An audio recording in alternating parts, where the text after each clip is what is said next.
जय श्री हरि। भक्तों, आज आप सभी श्रवण करेंगे आषाढ़ पूर्णिमा की व्रत कथा।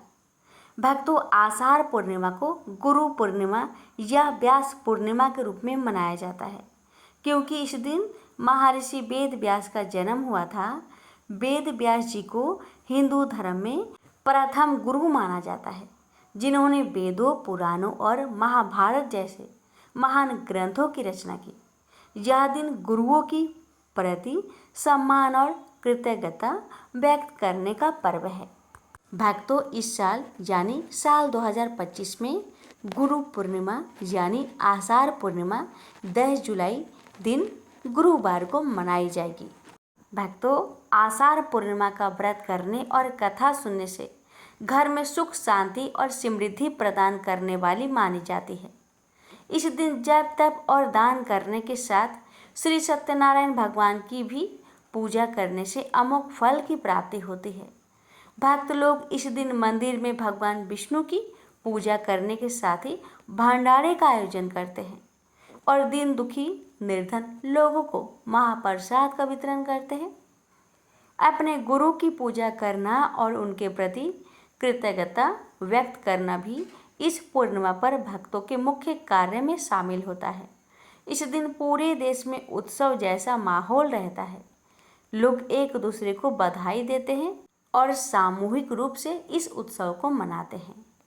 तो आइए सुनते हैं आषाढ़ पूर्णिमा की व्रत कथा।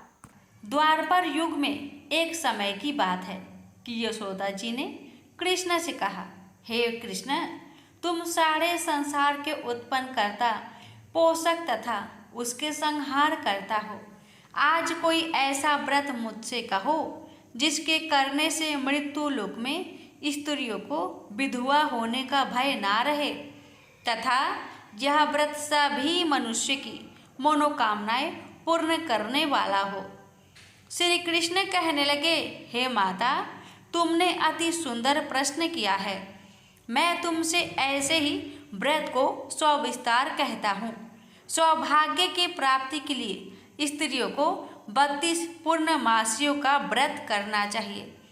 इस व्रत के करने से स्त्रियों को सौभाग्य संपत्ति मिलती है। यह व्रत अचल सौभाग्य देने वाला एवं भगवान शिव के प्रति मनुष्य मात्र की भक्ति को बढ़ाने वाला है। यशोदा जी कहने लगी, हे कृष्ण, सर्वप्रथम इस व्रत को मृत्यु लोक में किसने किया था, इसके विषय में विस्तार पूर्वक मुझसे कहो। श्री कृष्ण जी कहने लगे कि इस भूमंडल पर एक अत्यंत प्रसिद्ध राजा चंद्रहास से पालित अनेक प्रकार के रत्नों से परिपूर्ण कांतिका नाम की एक नगरी थी। वहाँ पर धनेश्वर नाम का एक ब्राह्मण था और उसकी स्त्री अति सुशीला रूपवती थी। दोनों ही उसी नगरी में बड़े प्रेम के साथ रहते। एक समय एक बड़ा तपस्वी योगी उस नगरी में आया। वह योगी उस ब्राह्मण के घर को छोड़कर अन्य सब घरों से भिक्षा लाकर भोजन किया करता था। रूपवती से वह भिक्षा नहीं लिया करता था। उस योगी ने एक दिन रूपवती से भिक्षा न लेकर किसी अन्य घर से भिक्षा लेकर गंगा किनारे जाकर भिक्षान्न को प्रेम पूर्वक खा रहा था कि धनेश्वर ने योगी का यह सब कार्य किसी प्रकार से देख लिया। अपनी भिक्षा के अनादर से दुखी होकर धनेश्वर योगी से बोला, महात्मन, आप सब घरों से भिक्षा लेते हैं परंतु मेरे घर की भिक्षा कभी भी नहीं लेते, इसका कारण क्या है? योगी ने कहा कि निसंतान के घर की भीख पतितों के अन्न के तुल्य होती है और जो पतितों का अन्न खाता है वो भी पतित हो जाता है। चूंकि तुम निसंतान हो अतः पतित हो जाने के भय से मैं तुम्हारे घर की भिक्षा नहीं लेता हूँ।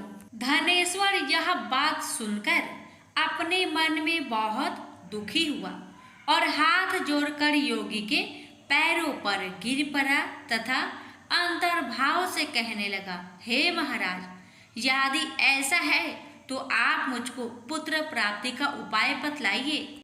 आप सर्वज्ञ हैं, मुझ पर अवश्य ही यह कृपा कीजिए। धन की मेरे घर में कोई कमी नहीं, परंतु मैं पुत्र न होने के कारण अत्यंत दुखी हूँ। आप मेरे इस दुख का हरण करें, आप सामर्थ्यवान हैं। यह सुनकर योगी कहने लगे, हे ब्राह्मण, तुम चंडी की आराधना करो। घर आकर उसने अपने स्त्री से सब वृत्तांत कहा और स्वयं तप के निमित्त वन में चला गया। वन में जाकर उसने चंडी की उपासना की और उपवास किया। चंडी ने 16वें दिन उसको सपने में दर्शन दिया और कहा, हे धनेश्वर, जा तेरे पुत्र होगा, परंतु वह 16 वर्ष की आयु में ही मृत्यु को प्राप्त हो जाएगा। यदि तुम दोनों स्त्री पुरुष 32 पूर्णमासियों का व्रत विधि पूर्वक करोगे तो वह दीर्घ आयु होगा। जितनी तुम्हारी सामर्थ्य हो, आटे के दिए बनाकर शिव जी का पूजन करना, परंतु पूर्णमासी को 32 जौ जाने चाहिए। प्रातःकाल होने पर इस स्थान के समीप ही तुम्हें एक आम का वृक्ष दिखाई देगा। उस पर तुम चढ़कर एक फल तोड़कर शीघ्र अपने घर चले जाना। अपनी स्त्री से सब वृत्तांत कहना। ऋतु स्नान के पश्चात स्वच्छ होकर शंकर जी का ध्यान करके उस फल को खा लेगी। तब शंकर भगवान की कृपा से उसको गर्भ हो जाएगा। जब वह ब्राह्मण प्रातःकाल उठा तो उसने उस स्थान के पास ही एक आम का वृक्ष देखा, जिस पर एक अत्यंत सुंदर आम का फल लगा हुआ था। उस ब्राह्मण ने उस आम के वृक्ष पर चढ़कर उस फल को तोड़ने का प्रयत्न किया, परंतु वृक्ष पर कई प्रकार प्रयत्न करने पर भी वह ना चढ़ पाया। तब तो उस ब्राह्मण को बहुत चिंता हुई और विघ्न विनाशक गणेश जी की वंदना करने लगा।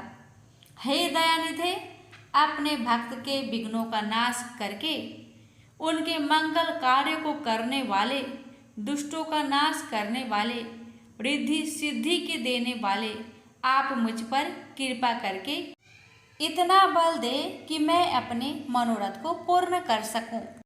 इस प्रकार श्री गणेश जी की प्रार्थना करने पर उनकी कृपा से धनेश्वर वृक्ष पर चढ़ गया और उसने एक अति सुंदर आम का फल देखा। उसने विचार किया कि जो वरदान से फल मिला था वह यह है और कोई फल दिखाई नहीं देता। उस धनेश्वर ब्राह्मण ने जल्दी से उस फल को तोड़कर अपनी स्त्री को लाकर दिया और उसकी स्त्री ने अपने पति के कथन अनुसार उस फल को खा लिया और वह गर्भवती हो गई।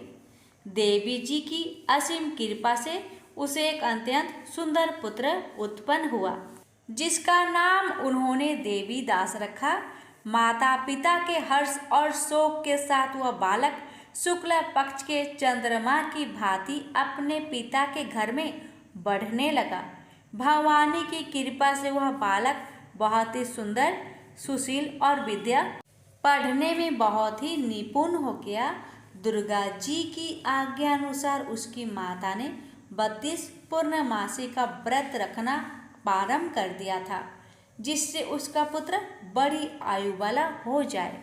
16वां वर्ष लगते ही देवी दास के माता पिता को बड़ी चिंता हो गई कि कहीं उनके पुत्र की इस वर्ष मृत्यु ना हो जाए। इसलिए उन्होंने अपने मन में विचार किया कि यदि यह दुर्घटना उनके सामने हो गई तो वे कैसे सहन कर सकेंगे। अस्तु उन्होंने देवी दास के मामा को बुलाया और कहा कि हमारी इच्छा है कि देवी दास 1 वर्ष तक काशी में जाकर विद्या अध्ययन करे और उसको अकेला भी नहीं छोड़ना चाहिए।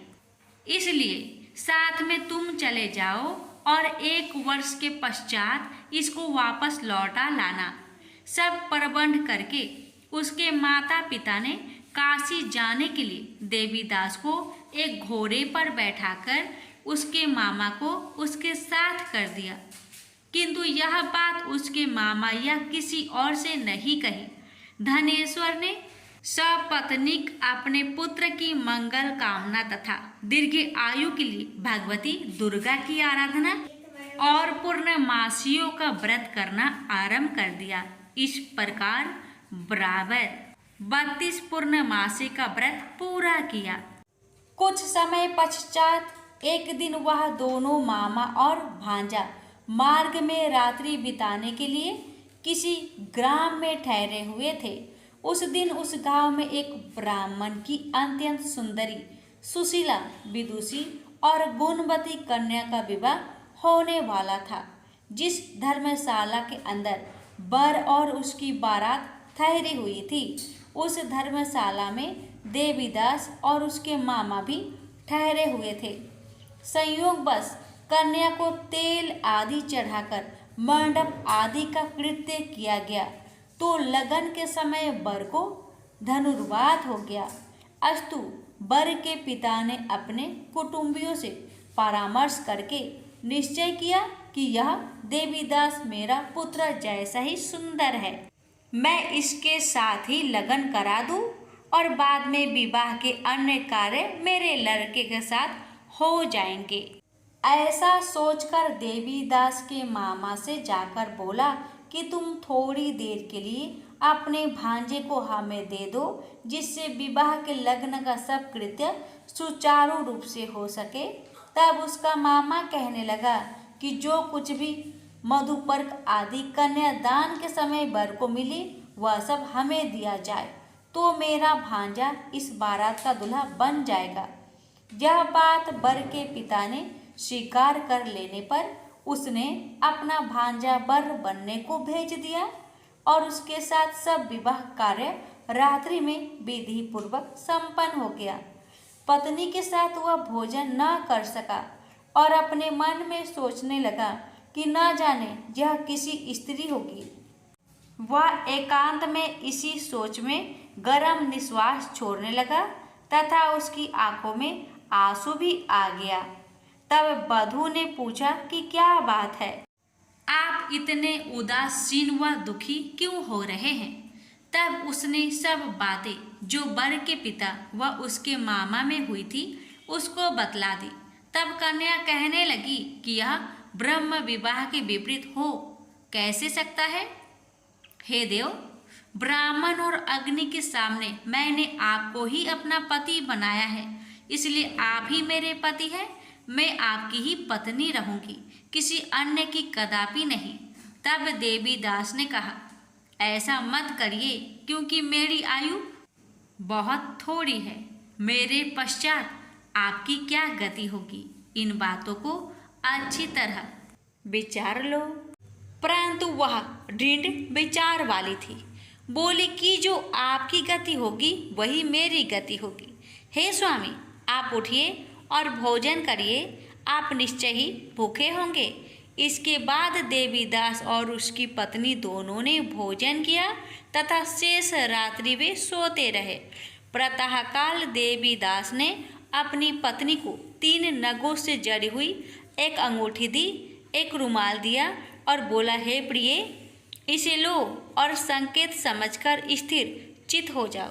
मेरा मरण और जीवन जानने के लिए एक पुष्प वाटिका बना लो, उसमें सुगंधी वाली एक नौ मल्लिका लगा लो, उसको प्रतिदिन जल से सींचा करो और आनंद के साथ खेलो कूदो तथा उत्सव मनाओ। जिस समय और जिस दिन मेरा प्रांत होगा ये फूल सूख जाएंगे और जब ये फिर हरे हो जाए तो जान लेना कि मैं जीवित हूँ। यह बात निश्चय करके समझ लेना, इसमें कोई संचय नहीं है। यह समझाकर वह चला गया।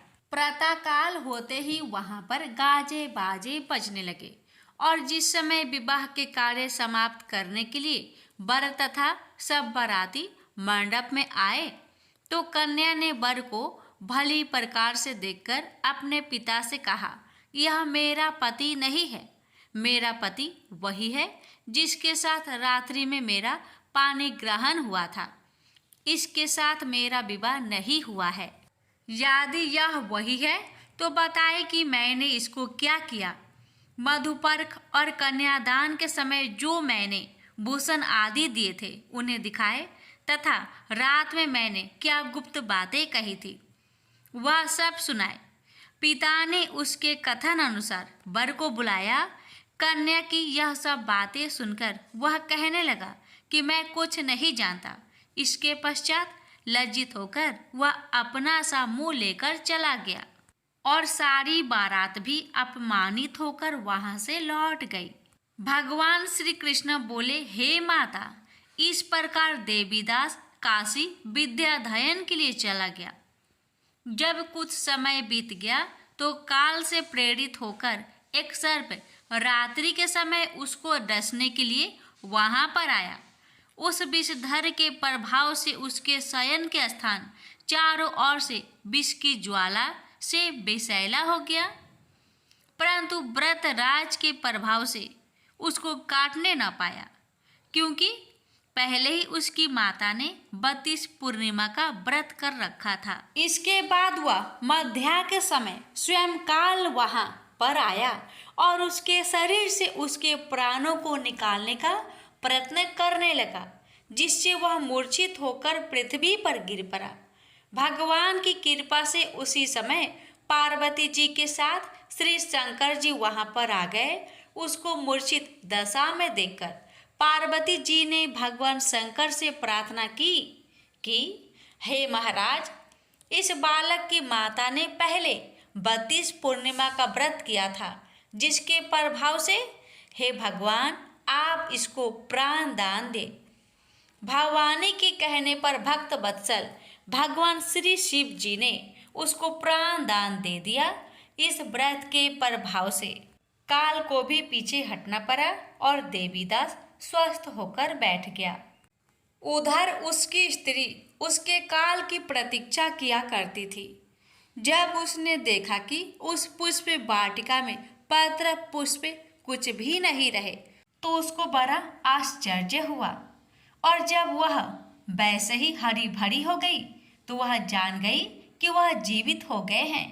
यह देखकर वह बहुत प्रसन्न मन से अपने पिता के कहने लगी कि पिताजी, मेरे पति जीवित है, आप उनको ढूंढिए। जब 16 वर्ष व्यतीत हो गया तो देवीदास भी अपने मामा के साथ काशी से चल दिया। इधर उसे ससुर उसको ढूंढने के लिए अपने घर से जाने वाले ही थे कि वह दोनों मामा भांजा वहां पर आ गए। उसको आया देखकर उसका ससुर बड़ी प्रसन्नता के साथ अपने घर में ले गया। उस समय नगर के निवासी भी वहां इकट्ठे हो गए और सबने निश्चय किया कि अवश्य ही इसी बालक के साथ इस कन्या का विवाह हुआ था। उस बालक को जब कन्या ने देखा तो पहचान लिया और कहा कि ये तो वही है जो संकेत करके गया था। तदुपरांत सभी कहने लगे कि भला हुआ जो यह आ गया, और सब नगर वासियों ने आनंद मनाया। कुछ दिन बाद देवीदास अपनी पत्नी और माता के साथ अपने ससुर के घर से बहुत सा उपहार आदि लेकर अपने घर के लिए प्रस्थान किया। जब वह अपने गांव के निकट आ गया तो कई लोगों ने उसको देखकर उसके माता पिता को पहले ही जाकर खबर दे दी कि तुम्हारा पुत्र देवीदास अपनी पत्नी और मामा के सहित आ रहे हैं। ऐसा समाचार सुनकर पहले तो उन्हें विश्वास ही नहीं हुआ, किंतु जब और लोगों ने भी आकर उनकी बात का समर्थन किया तो उनको बड़ा आश्चर्य हुआ। लेकिन थोड़ी देर में देवीदास ने आकर अपने माता पिता के चरणों में अपना सिर रखकर प्रणाम किया और उसकी पत्नी ने अपने सास ससुर के चरणों को स्पर्श किया तो माता पिता ने अपने पुत्र और पुत्र वधू को अपने हृदय से लगा लिया और दोनों की आंखों में प्रेम अश्रु बह चले।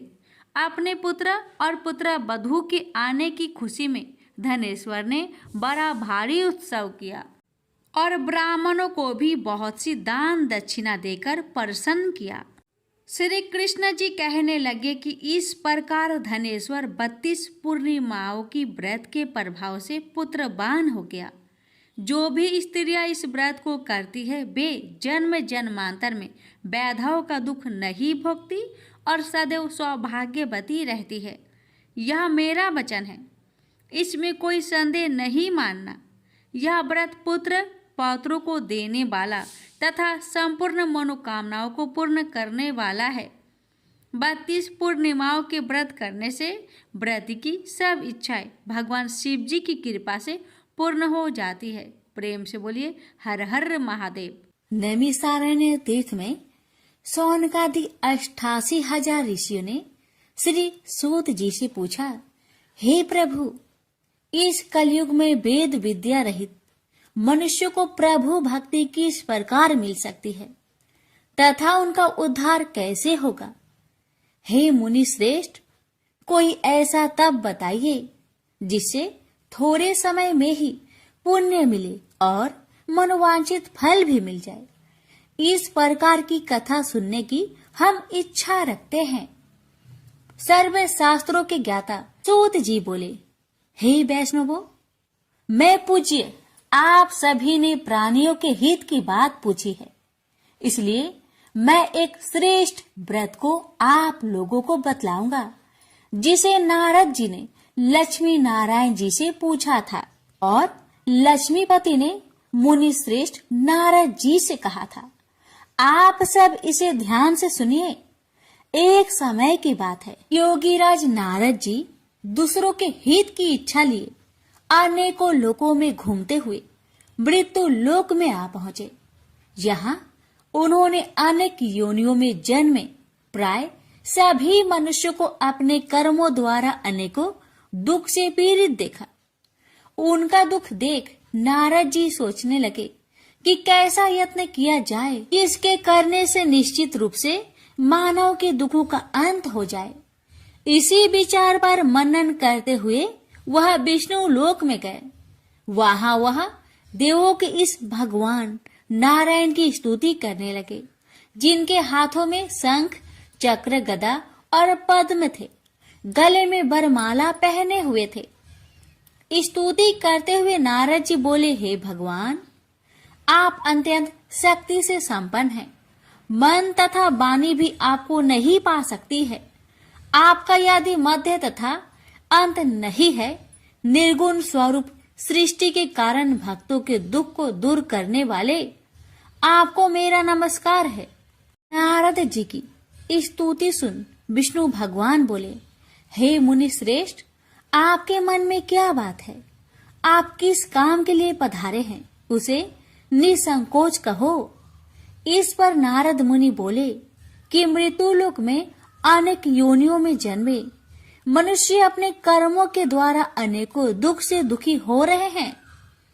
हे नाथ, आप मुझ पर दया रखते हैं तो बताइए कि वो मनुष्य थोड़े प्रयास से ही अपने दुखों से कैसे छुटकारा पा सकते हैं। श्री हरि बोले, हे नारद, मनुष्य की भलाई के लिए तुमने बहुत ही अच्छी बात पूछी है, जिसके करने से मनुष्य मोह से छूट जाता है। वह बात मैं कहता हूँ, उसे सुनो।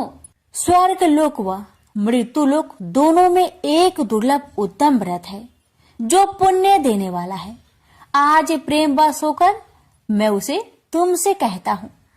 श्री सत्यनारायण भगवान का यह व्रत अच्छी तरह विधान पूर्वक करके मनुष्य तुरंत ही यहाँ सुख भोग कर मरने पर मोक्ष पाता है। श्री हरि के वचन सुन नारद जी बोले कि उस व्रत का फल क्या है और उसका विधान क्या है। यह व्रत किसने किया था, इस व्रत को किस दिन करना चाहिए, सभी कुछ विस्तार से बताए। नारद की बात सुनकर श्री हरि बोले, दुख व शोक को दूर करने वाला यह व्रत सभी स्थानों पर विजय दिलाने वाला है। मानव को भक्ति व श्रद्धा के साथ शाम को श्री सत्यनारायण की पूजा धर्म परायण होकर ब्राह्मणों व बंधुओं के साथ करनी चाहिए। भक्ति भाव से ही नैवेद्य केले का फल, घी, दूध और गेहूं का आटा सवाया ले। गेहूं के स्थान पर साठी का आटा, शक्कर तथा गुड़ लेकर वह सभी भक्षण योग्य पदार्थों को मिलाकर भगवान का भोग लगाए। ब्राह्मणों सहित बंधु बांधवों को भी भोजन कराए। उसके बाद स्वयं भोजन करे और भजन कीर्तन के साथ भगवान की भक्ति में लीन हो जाए। इस तरह से सत्यनारायण भगवान का यह व्रत करने पर मनुष्य की सारी इच्छाएं निश्चित रूप से ही पूरी होती है। इस कली काल अर्थात कलयुग में मृत्यु लोक में मोक्ष का यही एक सरल उपाय है। इति श्री सत्यनारायण व्रत कथा प्रथम अध्याय संपूर्ण। श्रीमन नारायणे नारायणे नारायण भज मन नारायणे नारायणे नारायण। श्री सत्यनारायण भगवान की जय। सूत जी बोले, हे ऋषियों, जिसने पहले समय में इस व्रत को किया था उसका इतिहास कहता हूँ, ध्यान से सुनो। सुंदर काशीपुरी नगरी में एक अत्यंत निर्धन ब्राह्मण रहता था। भूख प्यास से परेशान हुआ धरती पर घूमता रहता था। ब्राह्मणों से प्रेम करने वाले भगवान ने एक दिन ब्राह्मण का भेष धारण कर उसके पास जाकर पूछा, हे ब्रीप, नित्य दुखी होकर तुम पृथ्वी पर क्यों घूमते हो? दीन ब्राह्मण बोला, मैं निर्धन ब्राह्मण हूँ, भिक्षा के लिए धरती पर घूमता हूँ। हे भगवान, यदि आप इसका कोई उपाय जानते हो तो बताइए। वृद्ध ब्राह्मण कहता है कि सत्यनारायण भगवान मनोवांछित फल देने वाले हैं, इसलिए तुम उनका पूजन करो। इसे करने से मनुष्य सभी दुखों से मुक्त हो जाता है। वृद्ध ब्राह्मण बनकर आए सत्यनारायण भगवान उस निर्धन ब्राह्मण को व्रत का सारा विधान बताकर अंतर्ध्यान हो गए। मन ही मन सोचने लगा कि जिस व्रत को वृद्ध ब्राह्मण करने को कह गया है, मैं उसे जरूर करूंगा। यह निश्चय करने के बाद उसे रात में नींद नहीं आई। वह सवेरे उठकर सत्यनारायण भगवान के व्रत का निश्चय कर भिक्षा के लिए चला गया। उस दिन निर्धन ब्राह्मण को भिक्षा में बहुत धन मिला, जिससे उसने बंधु बांधवों के साथ मिलकर श्री सत्यनारायण भगवान का व्रत संपन्न किया। भगवान सत्यनारायण का व्रत संपन्न करने के बाद वह निर्धन ब्राह्मण सभी दुखों से छूट गया और अनेक प्रकार की संपत्तियों से युक्त हो गया। उसी समय से यह ब्राह्मण हर माह इस व्रत को करने लगा। इस तरह से सत्यनारायण भगवान के व्रत को जो भी मनुष्य करेगा वह सभी प्रकार के पापों से छूटकर मोक्ष को प्राप्त होगा। जो मनुष्य इस व्रत को करेगा वह भी सभी दुखों से मुक्त हो जाएगा। सूत जी बोले कि इस तरह से नारद जी से नारायण जी का कहा हुआ श्री सत्यनारायण व्रत को मैंने तुमसे कहा। हे ब्रीपो, मैं अब और क्या कहूँ? ऋषि बोले, हे मुनिवर, संसार में उस ब्रीप से सुनकर और किस किस ने इस व्रत को किया, हम सब इस बात को सुनना चाहते हैं। इसके लिए हमारे मन में श्रद्धा का भाव है। सूत जी बोले, हे मुनियों, जिसने इस व्रत को किया है वह सब सुनो।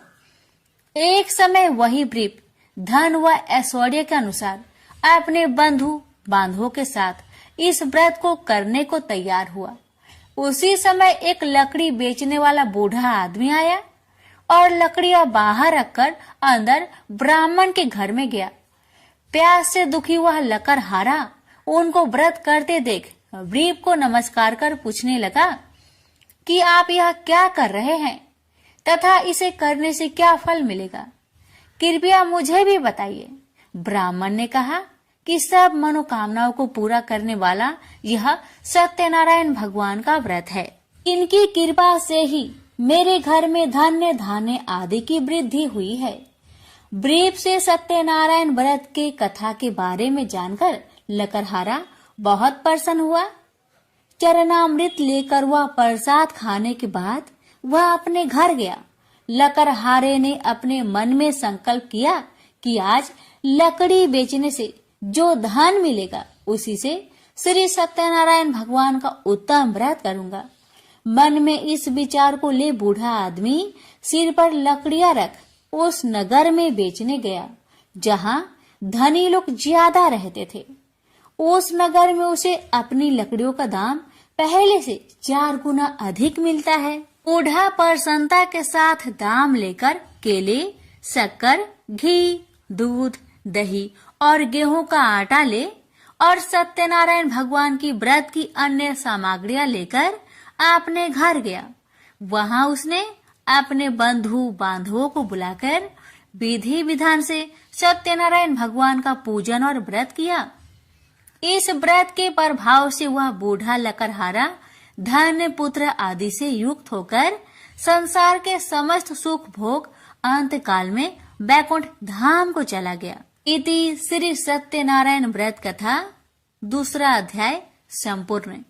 श्रीमन नारायण नारायण नारायण भज मन नारायण नारायण नारायण।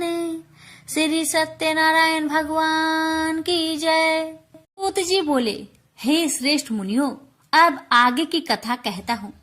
पहले समय में उल्कामुख नाम का एक बुद्धिमान राजा था।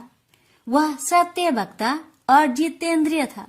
प्रतिदिन देव स्थानों पर जाता और निर्धनों को धन देकर उनके कष्ट दूर करता था। उसकी पत्नी कमल के समान मुख वाली तथा सती साध्वी थी। भद्रशिला नदी के तट पर उन दोनों ने श्री सत्यनारायण भगवान का व्रत किया। उसी समय साधु नाम का एक वैश्य आया। उसके पास व्यापार करने के लिए बहुत सा धन भी था। राजा को व्रत करते देखकर वह विनय के साथ पूछने लगा, हे राजन, भक्ति भाव से पूर्ण होकर आप यह क्या कर रहे हैं? मैं सुनने की इच्छा रखता हूँ, तो आप मुझे बताए।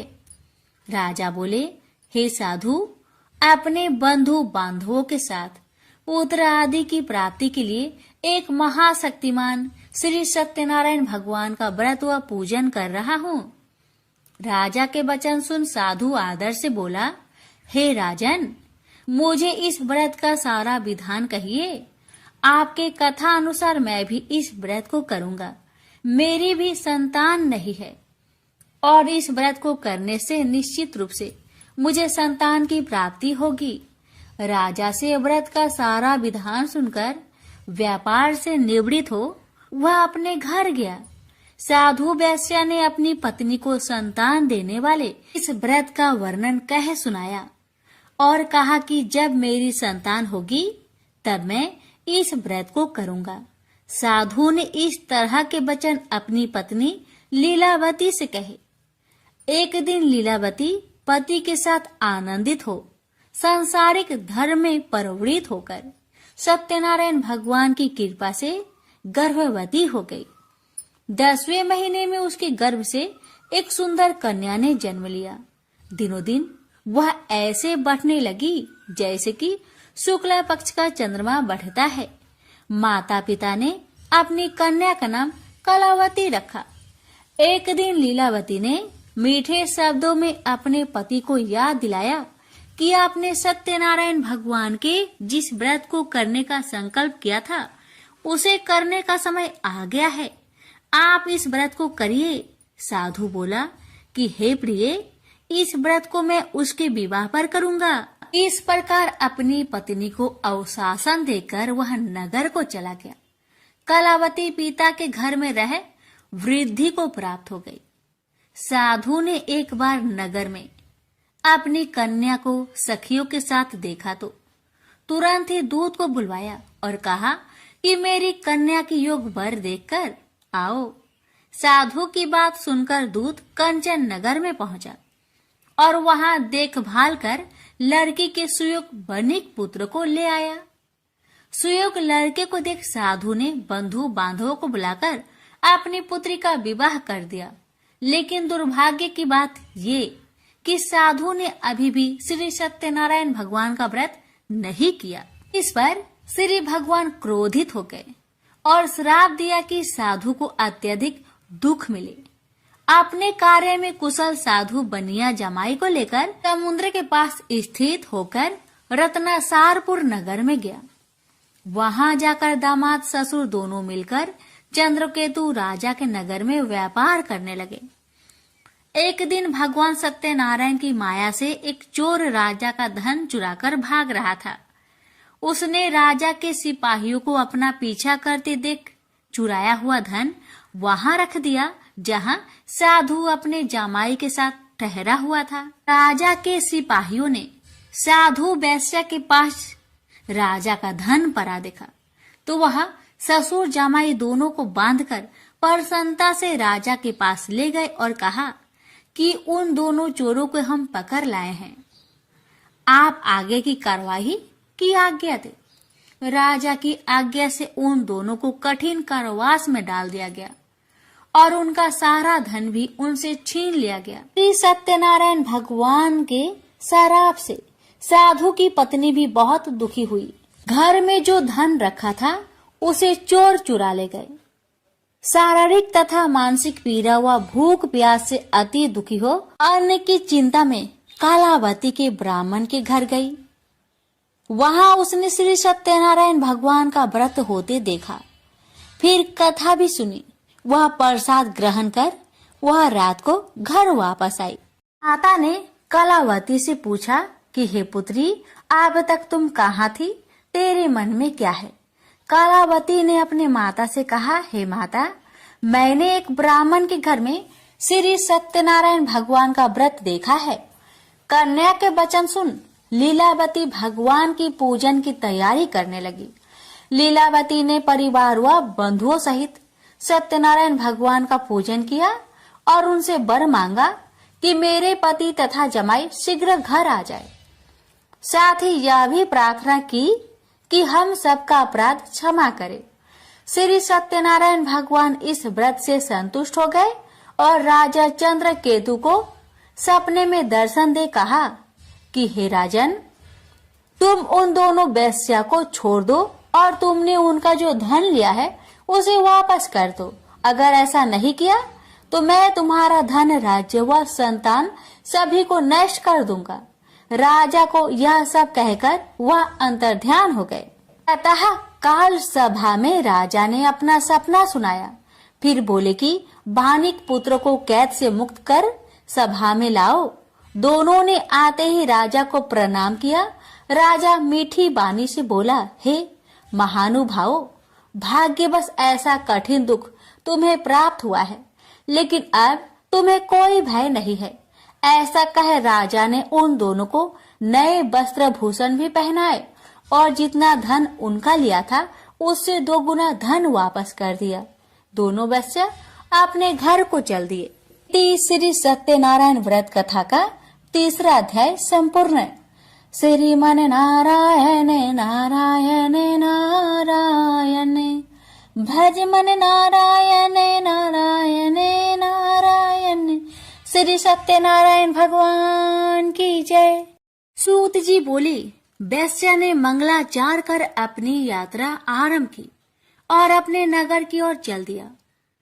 उसके थोड़ी दूर जाने पर एक दंड वेशधारी श्री सत्यनारायण ने उनसे पूछा, हे साधु, तेरी नाव में क्या है?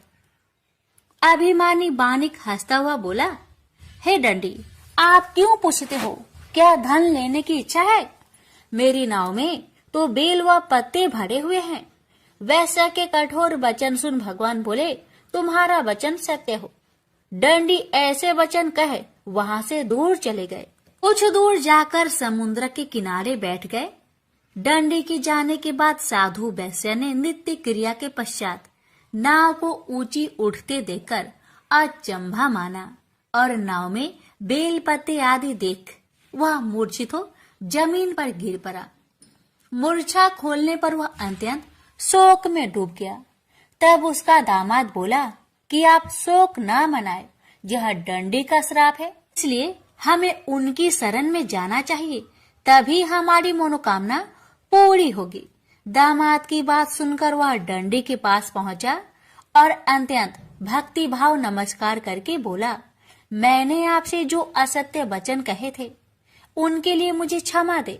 ऐसा कह कहकर महान शोकातुर हो रोने लगा। दंडी भगवान बोले, हे बानिक पुत्र, मेरी आज्ञा से बार बार तुम्हें दुख प्राप्त हुआ है, तू मेरी पूजा से विमुख हुआ। साधु बोला, हे भगवान, आपकी माया से ब्रह्मा आदि देवता भी आपके रूप को नहीं जानते, तब मैं अज्ञानी कैसे जान सकता हूँ? आप प्रसन्न होइए, अब मैं सामर्थ्य के अनुसार आपकी पूजा करूंगा। मेरी रक्षा करो और पहले के समान नौका में धन भर दो। साधु वैश्य के भक्ति पूर्वक वचन सुनकर भगवान प्रसन्न हो गए और उसकी इच्छा अनुसार वरदान देकर अंतर ध्यान हो गए। ससुर जमाई जब नाव पर आए तो नाव धन से भरी हुई थी।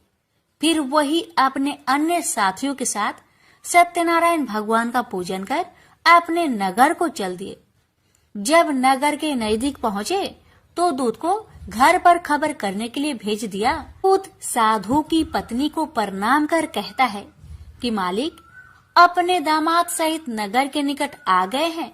दूत की बात सुन साधु की पत्नी लीलावती ने बड़े हर्ष के साथ सत्यनारायण भगवान का पूजन कर अपनी पुत्री कलावती से कहा कि मैं अपने पति के दर्शन को जाती हूँ, तो कार्य पूर्ण कर शीघ्र आ जाना। माता के ऐसे वचन सुन कलावती जल्दी में प्रसाद छोड़ अपने पति के पास चली गई। प्रसाद की अवज्ञा के कारण श्री सत्यनारायण भगवान रुष्ट हो गए और नाव सहित उसके पति को पानी में डुबो दिए। कलावती अपने पति को वहां ना पाकर रोती हुई जमीन पर गिर गई। नौका को डूबा हुआ देख वह कन्या को रोता देख साधु दुखी होकर बोला कि हे प्रभु, मुझसे तथा मेरे परिवार से जो भूल हुई है उसे क्षमा करे। साधु के दीन वचन सुनकर श्री सत्यनारायण भगवान प्रसन्न हो गए और आकाशवाणी हुई, हे साधु, तेरी कन्या मेरे प्रसाद को छोड़कर आई है, इसलिए उसका पति अदृश्य हो गया है। यदि वह घर जाकर प्रसाद खाकर लौटती है तो इसे उसका पति अवश्य मिलेगा। ऐसी आकाशवाणी सुन कलावती घर पहुंचकर प्रसाद खाती है और फिर आकर अपने पति के दर्शन करती है। उसके बाद साधु अपने बंधु बांधवों सहित श्री सत्यनारायण भगवान का विधि विधान से पूजन करता है। इस लोक का सुख भोग वह अंत में स्वर्ग जाता है। इति श्री सत्यनारायण व्रत कथा चतुर्थ अध्याय संपूर्ण। श्रीमन नारायणे नारायणे नारायणे भज मन नारायणे नारायणे नारायण। श्री सत्यनारायण भगवान की जय। श्री सूत जी बोले, हे ऋषियों, मैं और भी एक कथा सुनाता हूँ, उसे भी ध्यान पूर्वक सुनो। प्रजा पालन में लीन तुंगध्वज नाम का एक राजा था। उसने भी भगवान का प्रसाद त्याग कर बहुत ही दुख प्राप्त किया। एक बार वन में जाकर वन्य पशुओं को मारकर वह बर के पेड़ के नीचे आया। वहां उसने ग्वालों को भक्ति भाव से अपने बंधुओं सहित सत्यनारायण भगवान का पूजन करते देखा।